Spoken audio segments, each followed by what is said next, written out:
I think you're on. I think you've got us on speaker. I think. Can you take us off that? Oh, that TV, the volume on that TV was right down, but for some reason still. I can still hear myself, and I've got nothing on. But I can hear you better. Nothing on. No. Yeah, Richard. I've heard you mention. I've heard you mention prefabs, yeah? Yes. If I was Labour, right, then by the time the next election comes round, I would have put up like 4 or 5 million prefabs, right, if I was the Labour Party, right? And I'd sell them cheap, and I'd rent them for reasonable money. And I'd set a price that you're not allowed to sell. If you buy one, you're not allowed to sell it over this amount of money ever. And I'd make sure I'd set that in motion. And that's with whatever else has been built in the country. And I've heard you mention Margaret Thatcher. Margaret Thatcher was the right to buy. Yeah, you might think that it was a great move. It was very cynical the way how she done it. She done it because she knew that she could rely on the British nature, which is to be nasty to your neighbour. Right? She knew she could rely on that. Right? So because if I buy a house, Richard. Right, I'm not talking about me personally, but if someone buys a house, right, then the last thing they're going to do, right, is vote for parties who are building council houses to give to people. Well, I think a lot of people are surprised that this isn't perhaps the priority of a Labour government, but as other callers have said, this is a Labour government which some people are calling neoliberal and certainly not perhaps as red, I'm not sure about that term, as previous incarnations of the Labour Party in administration have been. Thank you. After the news, this is fascinating to me and worrying.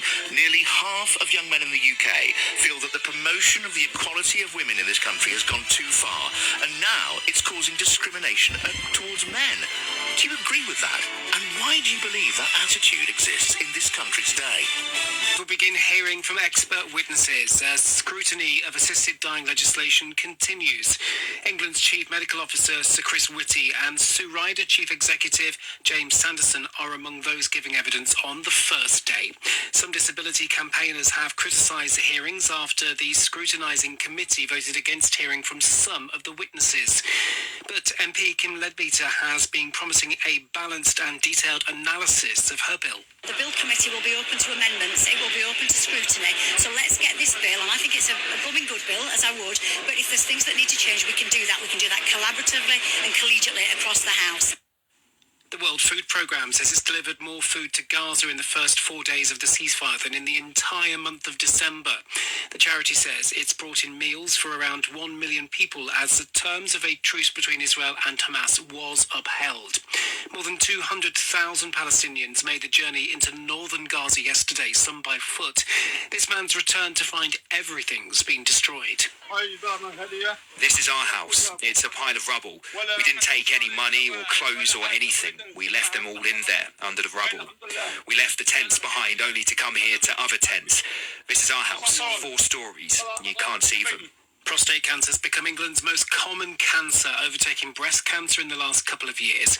Prostate Cancer UK also found a 25% increase in cases in the last 5 years.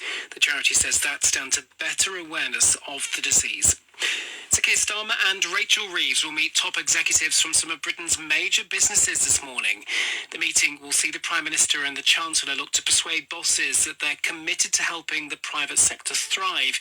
It would also see the announcement of further changes to pension rules designed to increase the amount of money available for investment in the UK. Food prices have seen their fastest monthly rise since April last year. They increased by 0.5% between December and January, with a particular spike in sugary products, chocolate and alcohol. The British Retail Consortium says food prices are currently 1.6% higher than in January last year. LBC weather cloudier today with a few spells of sunshine for Northern Ireland and Western Scotland. Further showers or patches of rain for most areas and a high of 10 degrees.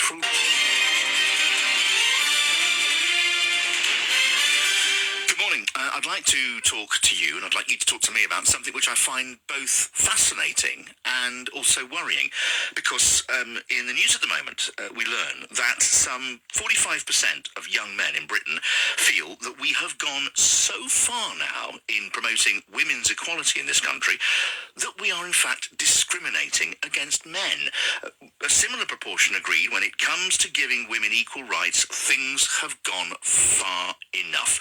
Responding to questions about media, 58% of Gen Z, so we're talking 13 to about 28, I would say, that sort of age, early teens towards the end of your 20s, this is the demographic we're looking at, said they trusted social media posts from friends as much as established journalism, while influencers including the infamous and deplorable Andrew Tate and Jordan Peterson had a similar trust of 42% of young men. The chief executive of Channel 4 said the data showed that Gen Z was simultaneously the country's most authoritarian but liberal generation. They are media savvy, they are switched on, they are smart, but they have been exposed to the full force of the polarising, confusing and sometimes willfully misleading nature of social media since they were born. And I think that that is a crucial phrase that Alex Mayon makes, since they were born. Clear evidence of disengagement from democracy. These, by the way, these are also a group who say that a majority says the UK should be turned into a dictatorship, by the way. Right, rather than a democracy. Media savvy, clear evidence of disengagement from democracy, fueled by the online Pied Pipers, as he puts it, who willfully subvert truths, and a growing gender divide that should concern us all. And Alex added that young people faced growing uncertainty on who to trust and were equally confident in traditional and alternative media sources. And this, for me, needs some unpacking. We've heard of Andrew Tate, and there are other cigar-smoking, muscle-bound, bald-headed alpha male macho influencers that do the rounds and make themselves extremely visible and vocal on social media. I'm still trying to come to terms with the way in my mind that so many young men in this country have been taken in and influenced by the likes of Andrew Tate. I find it quite appalling, and you just wonder what other influences there are in their lives. But this idea that female emancipation, something which, as I've been growing up, has always been a topic. We've never stopped discussing, why do women have fewer opportunities? Why are women subordinated by men in their relationships, in the workplace? Why don't they get such good jobs? Why aren't there so many women on the radio and on the telly? Why do women get sacked from jobs earlier than men, and men are allowed to go on? All of these questions, we've always discussed them, and that's quite right. But this idea now that female emancipation, that the promotion of the equality of men and women has gone so far, too far in Britain, that it's almost swung the other way and is discriminatory against men, to me is a very interesting idea. Does anybody listening to LBC this morning agree with 45% of Gen Zers that, 13 to 28-year-olds, 27-year-olds, that actually it is men now who are discriminated against and not women, and that the whole process of emancipation needs to be halted? On 0345 606 0973. And more interestingly, I think, actually, the other question I want to ask you, the more important question, is why? And the answer cannot just be Andrew Tate. Why do young men in this country feel that the promotion of the equality of rights of women has gone far enough, and that somehow they are being emasculated by an over-PC and woke culture? 0345 606 0973. If you are a parent or grandparent, or you care for young kids or no young kids, I'd love to hear from you. Do the young men in your life feel like this, do you think? Are these the sort of views that they espouse? Ironic use of the word, really. Do you have a misogynistic son or grandson? And where has that misogyny come from? Alex continued, Gen Z curate their own understanding of the truth. For many, this is exacerbating social tensions and undermining the value of democracy. This is interesting, listen to this. One 25-year-old male respondent from Cornwall said he felt targeted because he was a regular, straight, white man who has had cultural advantage in the past. He added, it's swinging back the other way to a point where we potentially risk discriminating against men, or against us. By us he means a straight, white, young man, against us in favour of people in minority groups. He doesn't specify which minorities. A 27-year-old man from Norwich said he championed political correctness, but that wokeness should not mean clamping down on free speech. I can only imagine that he was hammering his finger like that as he said it.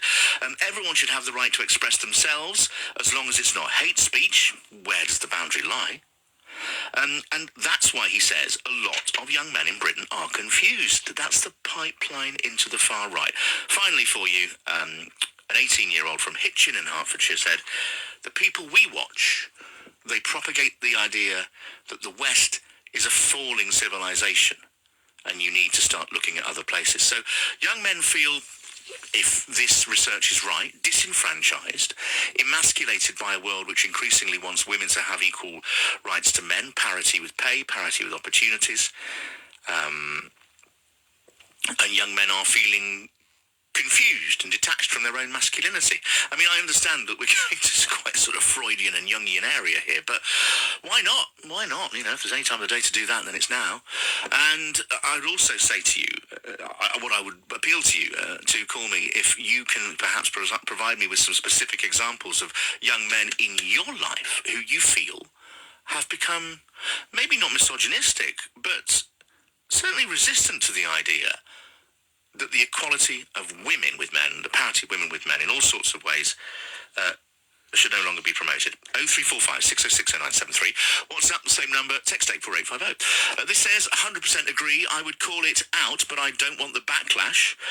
John in Carlisle texts and says, it is not surprising a large faction of young men, people should want a powerful dictator. This desired regime, possible providing constitutional scope for the confiscation of housing as the only remedy. Ash says, is this the same Gen Z that would rather live under a dictatorship? Yes, it is. It's the same piece of research. These are the same people who say they would rather live, I was about to say, under a benevolent dictatorship, but the word benevolent doesn't feature. Under a dictatorship rather than a democracy, it is.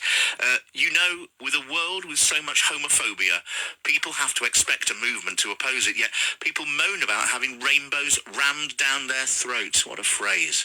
To have a rainbow rammed down your throat. What a figurative idea to conjure with.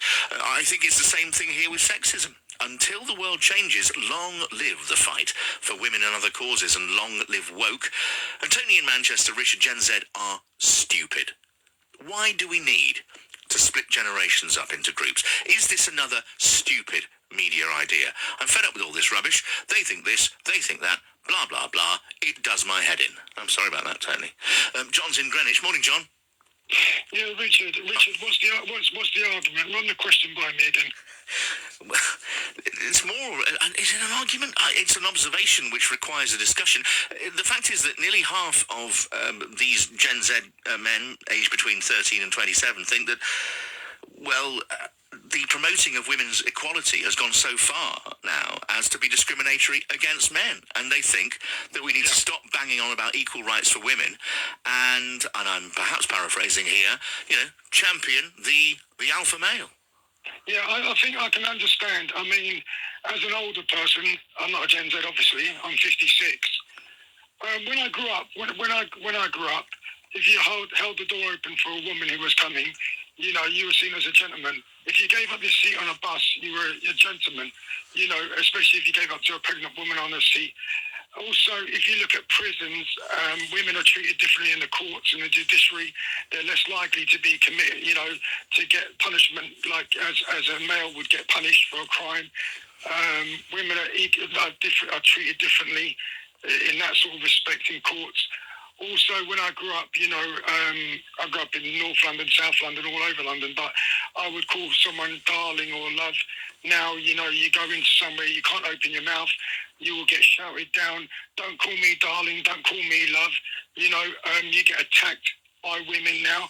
And then, when you stand your ground and say to them, listen, I'm very sorry if I've offended you, but it's the way I speak, and I'm very, that's who I am. I'm sorry, I don't mean anything by it, but they will use that, and just spray you with bullets I can understand young men walking around now. They feel very demasculine, not masculine anymore. They don't know if they're coming or going or being and come back. And women's rights, although important, everyone should be equally treated.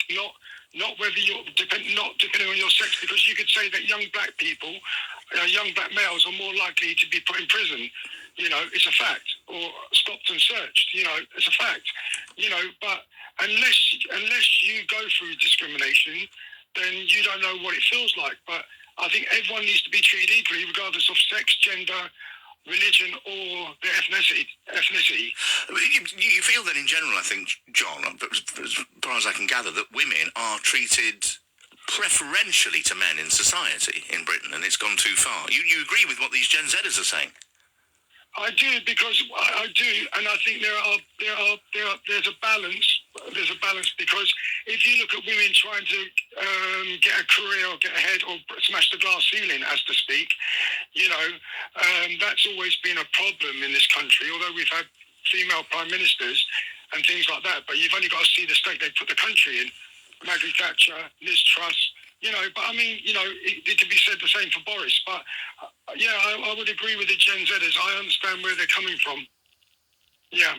Well, you can see where they're coming from. I can't see where they're coming from, and my only feeling is that. Do you know why we can't? Tell me. Do you know why we can't? I'm 56. I don't know how old you are, Richard. 45. Right, Richard. So you're closer to me than you are to the Gen Zers, yeah? Yeah, just. Unless racism. A very good friend of mine, he said to me once, he that feels it knows it. I do not know what a black person goes through regarding racism, because I'm not black, so I could never understand what they're going through. So unless you feel it, then you don't understand it. So that's what I'm saying. The young Gen Zers, they obviously 45% are saying that they feel that it's gone too far. And they're not saying it to be horrible or whatever, but they're feeling very lost because their rights are degraded. Because if they were to get into... Are they, though, John? Are their rights degraded? Or is it just that they feel their rights are degraded, or they're being told by social media that their rights are being degraded? No, I think they genuinely feel that way. Well, they might feel that way, but let's... Relationships have changed since we were younger. Relationships have changed in that. Now, you'd have to be a Gen Zer. You'd have to get the Gen Zers on to fight their cases and why they feel the way they feel. But I do understand where they're coming from as a man. I don't think that there is, though, this tipping in parity, particularly in the world of the business and employment. Did you know, for example, there are more men called Dave and Steve running the FTSE 100 companies than there are women? Not just more men, but more men called Dave or Steve. Running what? The top 100 FTSE companies. Yeah, well, a lot of people, that's a very far and few between, because when you look at society as a general, and you look at the majority of Gen Zers, or you look at the majority of even people my age, I think it's gone too far towards women, and I'm not saying for security of women or for women to be able to walk on the streets or women to do this, but every day it gets thrown in your face, and that you have to, even if you're a woman and you're fighting a cause, you need to have men on your side too. I don't think it helps when you just say that after certain things happen that all men are rapists or all men are potentially rapists or murderers and whatever. I want to try and help some women when I'm walking down the road to make sure they're safe, but I'm afraid to approach them or say anything if they're okay, because they will. You just get attacked across the road. I did an interview a couple of days ago with the CEO of one of the most promising new AI firms internationally, and she said to me that even now the majority of business decisions at C-level, CEO, etc., were made on the golf course or in an air-conditioned cigar room, and suddenly a golf match would take place between two gentlemen CEOs, and the next day a large quantity of money would be transferred. She said there just isn't that forum for women. You can see why she's frustrated, can't you? Well, you're talking about CEOs and offices and stuff like that, but I'm talking about general life. Now, when I walk down the road, I'm 56. When I walk down the road and there's a woman or she walks in front of me, I cross over the road. Because because I feel uncomfortable as a man now. They're making me feel uncomfortable. So, hold on. Stop. Richard, You cross the road when you see... No, I won't hold on, because you cross the road when you see a woman because you feel uncomfortable. If she walks in front of me, it's late at night, I don't want to be walking behind a woman at night time because I'm made to feel uncomfortable, right? So I have to cross over the road. What I'm trying to say is, Richard, is that when you cross, I would be the first person, if a woman was being attacked, I would be the first person to her rescue. But I'm really sorry to say, Richard, I wouldn't bother getting involved and get involved because you know why?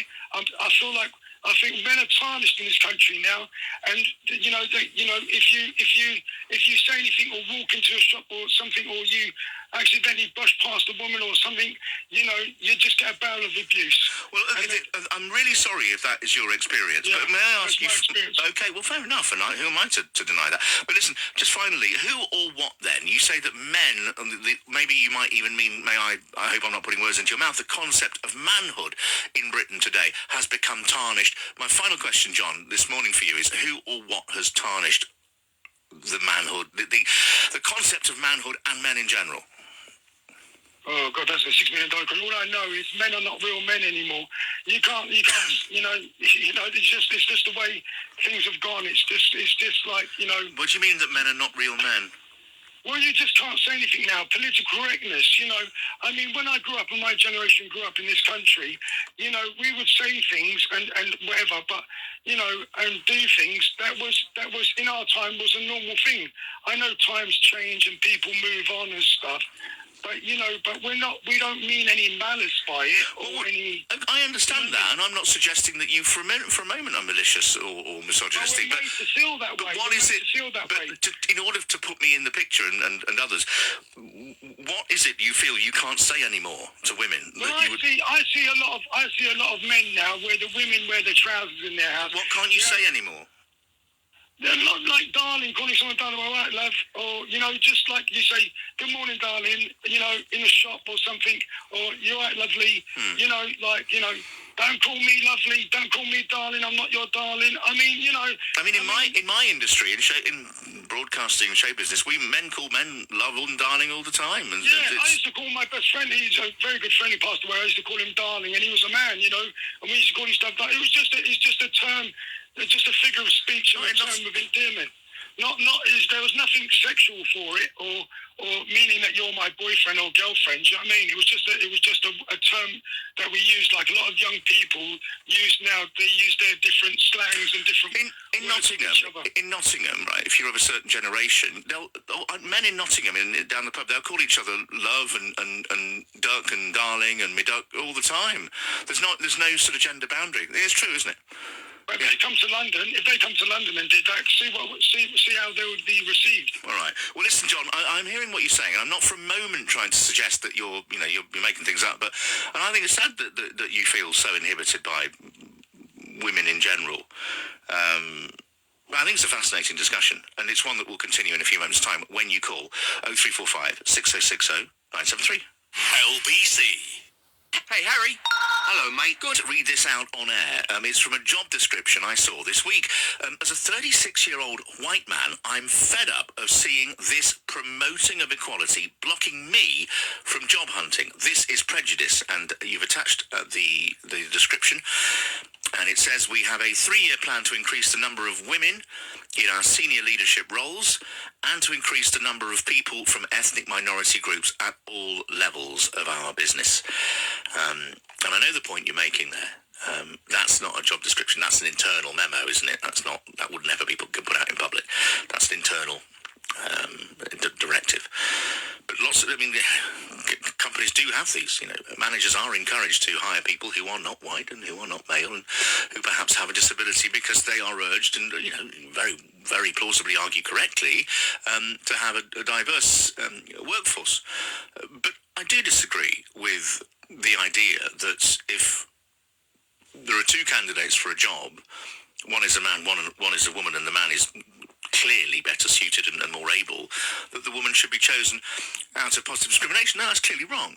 But I think there are other ways to more organically and fairly make sure that you attract more women to apply for jobs, for example. You know, you attract more to put themselves forward, and therefore you have a bigger pool to choose from. That's my view anyway. 0345 606 0973. No, you're quite right. The advert, it's not an advert, it's an internal memo. I've seen these things. It doesn't mean that they won't be hiring white men, but it's encouraging whoever's recruiting, isn't it, to bring in more women. I can see that. Annie's in Carnforth. Morning, Annie. Morning, Richard. Hello. What do you want to say? Well, I think this is something that's been going on for a long time, actually, since the, sort of early to mid-1990s. I think that it's the anti-feminist backlash, and that's when it started, and it has just got worse and worse. And actually, I would say, as a feminist, that things have gone backwards for women. I mean, things, for example, like rape has virtually been decriminalised in this country. There's hardly any prosecutions for rape. I think we've got the lowest in Europe or something. It's just ridiculous. And as for in employment, men are still at the top of most professions. For example, the judiciary, organisations like the BBC, you name it, there's still a lot more MPs than male MPs than there are female MPs, particularly in some parties. Some parties are doing better than others, but I think wherever you look, women are not treated equally. And once women get to a certain age on TV, they just get kicked off.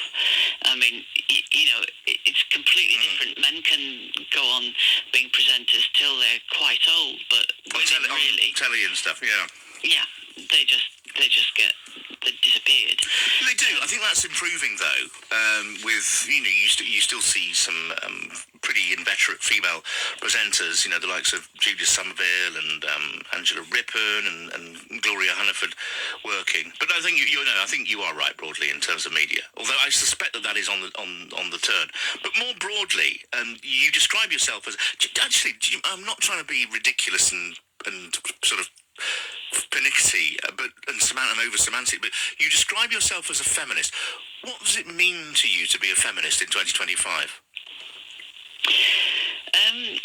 I think actually it's quite dispiriting to be a feminist in 2025, because I do think things have gone backwards from, when I was involved with the women's movements from probably the end of the 70s through the 80s. I do think things are going backwards, just in all sorts of ways. And particularly, another thing is the ubiquitous now of pornography. In the 1980s, it wasn't available just at the touch of your phone. And I think that's had a very bad effect on the way men see women's sexuality and that's interesting. You feel, without becoming too graphic, but you back in those days, you get a top shelf magazine from a newsagent, wouldn't you? And it was relatively limited, or people might buy video cassettes of pornography or pictures. It is ubiquitous now, but do you think that? Is it the fact that it's become more widespread and available, or do you think the nature of pornography has changed? I don't know. It's probably not an area. I think it's more violent, definitely. More violent, yeah. And you hear young women who are saying things like, am I expected for a guy to do choking with me? I mean, that just wasn't a thing when I was younger. That young women are thinking that they're expected, because they are exposed to it too, and thinking that this is like, this is what sex is. This is what we have to do. Being subordinated, yeah. Yes, and that violence. I mean, choking's very dangerous. It obviously it can end up in people dying. So it's not. It's just become normalised. Lots of stuff has become normalised, and I do find it strange that now that men are seeing themselves as victims, like your last caller, he was saying, I don't. What did he say? I don't feel comfortable walking behind a woman at night. And I was thinking,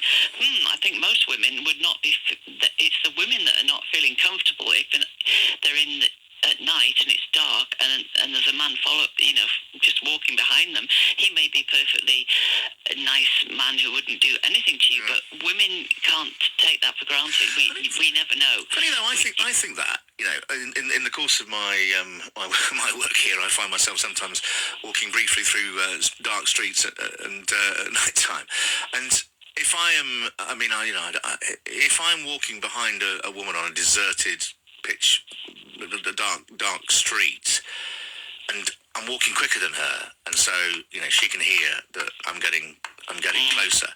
I do put myself in her position. I think I really hope she's not scared, and so I sort of know what John meant about that and crossing the road. But that's a different thing from having a courtesy for women thrown in your face, isn't it? I mean, that's just. I think I'd be scared, even though I'm not a woman, of hearing footsteps behind me. I think we live in scary times. Well, yes, and I think it would be polite if you are that way inclined, just to maybe cross over, or just make it so that you're not walking directly behind a woman in those circumstances. I just find it all quite bizarre, and they're obviously, I think one of the worst things has been social media. I really do. I mean, people like Andrew Tate, and I'm sure there's others, and the what they call the incel movement as well. I mean, that's very bizarre, and also there's a lot of very alpha male-y kind of political leaders at the moment. For example, Trump, and stuff that Trump said about women and what he's done to women. And obviously, I mean, he's been to court over various things. And a lot of the people who's putting in his top team are people who have got, actually this Mike Huckabee that all the fuss is about at the moment, who's had convictions for sexual violence and I think domestic violence as well. And that's another thing, violence against women in relationships, in the home. I don't really like using the word domestic violence because it makes it sound a bit too cozy or something. It does, doesn't it? Yeah, it's slightly. I think that phrase used to carry more import back in the day, but I don't think you're right. I think, yeah. So violence against women is just as bad as ever, if not worse. So I don't think things have.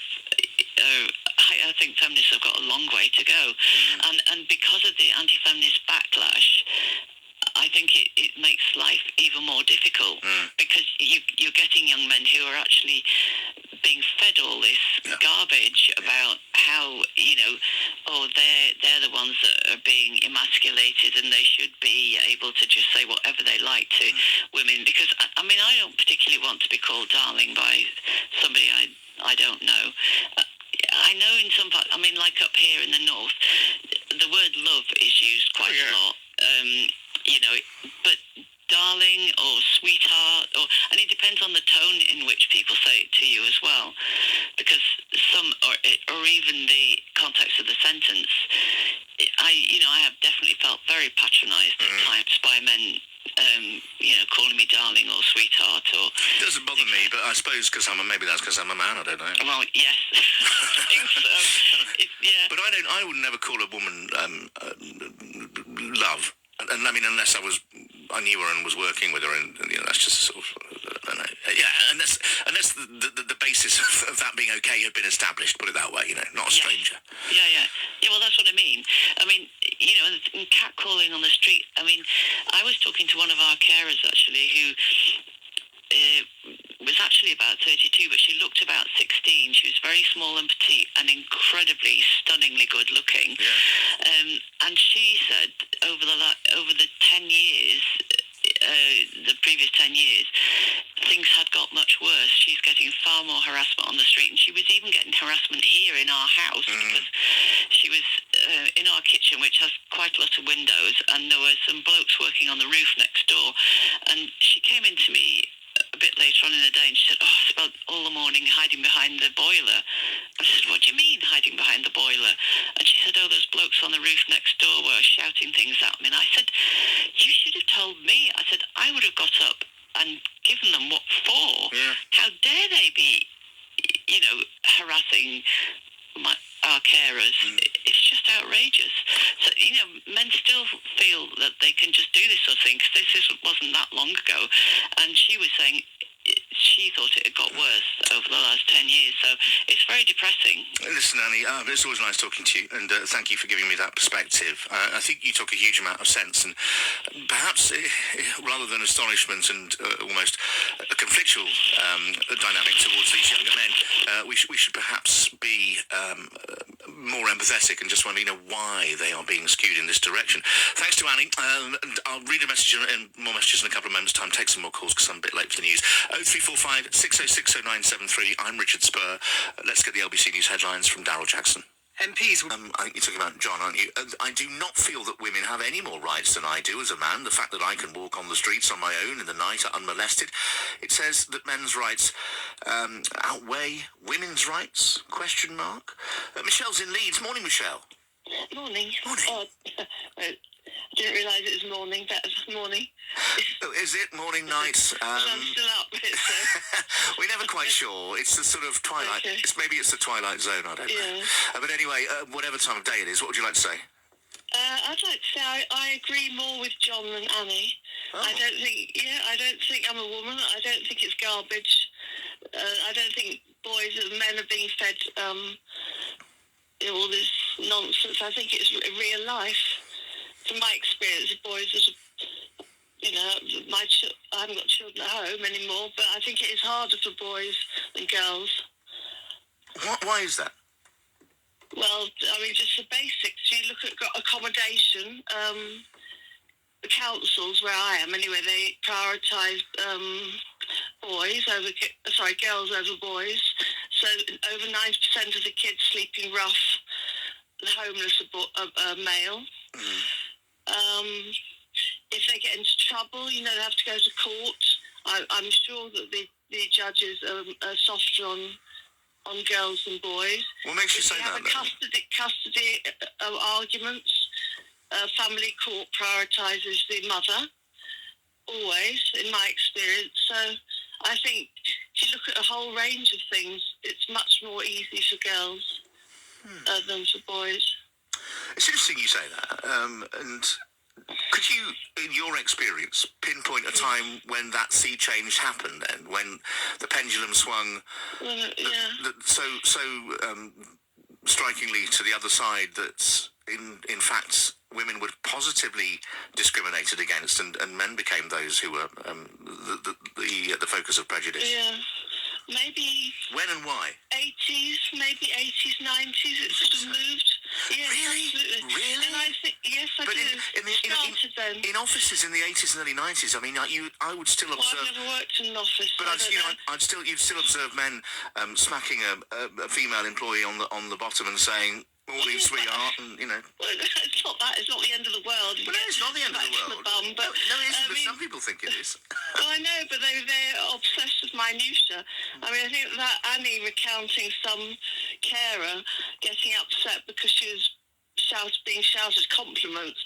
A lot of girls that are less attractive than boys would just think that was funny. I think it's just pathetic. But that's an interesting diversion of perception, because on the one hand, if a builder, let's pretend I'm a woman walking along the Charing Cross Road.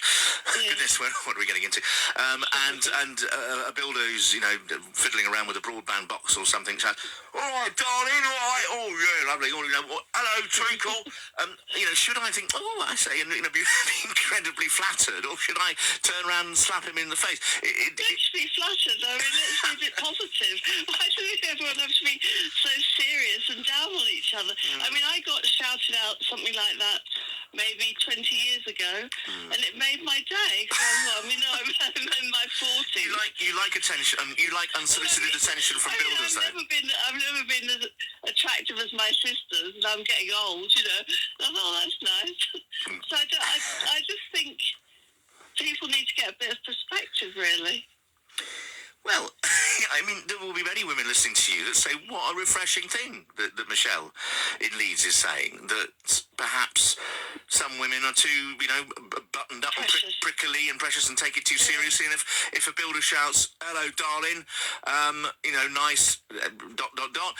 then you should think of it as a compliment and be pleased. Well, sorry if I'm going against the grain here, but you're entitled to say whatever you like. I'd be really interested, actually, to hear from other women if they lots of abuse now. Well, I always get turn the radio off. I get abuse all the time. I wouldn't worry about it. You get used to it. Michelle, lovely talking to you. Thank you very much. Alex in Leeds is on the line. Good morning. Good morning, Richard. Good morning. What did you make of what Michelle had to say, by the way, before you make your own point? That it can be a compliment for someone to wolf whistle you in the street. I think she's talking nonsense, really. I'm more in favour of what Annie from Carnforth has to say on this and many other subjects.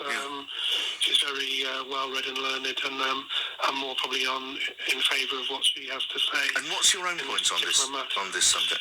Well, I've been listening to this discussion, not just for today, but for several years, really. I don't know where to attack it from, where to start from. Let's do it this way. I've studied sociology, and as part of sociology, you look at things like demographic change, changes in the workforce, changes to the family, and so on and so forth. And it's fair to say that with the advance of the feminist movement in the 60s, I guess, onwards, there's definitely been a change in terms of, I guess, not just the status of men, but more the status of what we would call traditional gender roles. Yeah.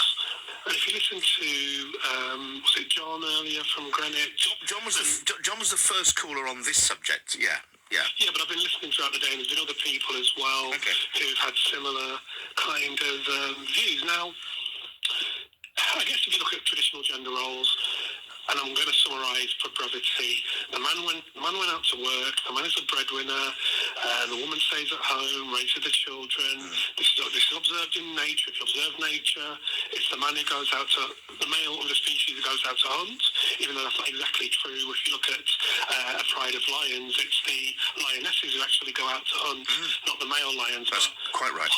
Park that. But, broadly speaking, the male is the strong provider, etc., etc. Now, what feminism brought in, amongst other things, is obviously greater opportunities for women in the workplace. Now, again, if you go back to World War II and World War I, when men were fighting on the front line, who was it that was working in the factories and keeping the war machine and the war effort going? You know the answer to that. So it's never been the fact that women aren't capable of operating machines or being scientists or being engineers. Famously, the late Queen joined the Women's Auxiliary Corps, didn't she? Indeed she did. So it's been other factors and reasons, some of them biological, the fact that women had the main responsibility for raising children, but ultimately it's the fact that women were denied opportunities purely based on sexism, patriarchy and misogyny. And because there's been a rollback of this, and because I guess if you've always felt privileged, then equality must seem like oppression. But there is a backlash now, and I understand why some men seem there's been too much encroachment on, you might argue, their traditional turf and territory. And I would put this down to a sense of entitlement. But I would also arguably say that for some men, there has been a loss of status and a loss of purpose, particularly when the decline of heavy industry, and the fact that women now can earn their own salaries and earn good jobs. Not all women, obviously. They don't need a man for financial security. They don't need a man to procreate. They can go to a sperm bank and have IVF. So some men, and this is where the crisis in masculinity comes in, some men might think, well, if a woman doesn't need me for marriage and for procreation and for financial stability, then what am I actually needed for? Now, That's the question, amongst other things, that I think needs to be looked at. Can I say something? You raised a couple of interesting points about a cultural issue. Where I'm from, and I'm sure it's true in other parts of the country where women have often been very heavily involved in manufacturing. I'm from Nottingham, and women in Nottingham have historically been a very strong breed, and often it's said that Nottingham women wear the trousers in a household, and indeed they can be very feisty and powerful, can they not? And one of the reasons that people feel that may be in where I come from, and I'm sure it's true in other parts of the country, is that it was women that went out and worked in the lace industry. Now, Nottingham was full of lace halls, I'm aware of that. and women were very much the operatives of those, and very often it was the women that earned more money than the men in Nottingham households, and they would come back and they earned the money, and they wore the figurative trousers and probably the literal trousers, and it was they who said what happened then, and you cross a Nottingham woman at your peril.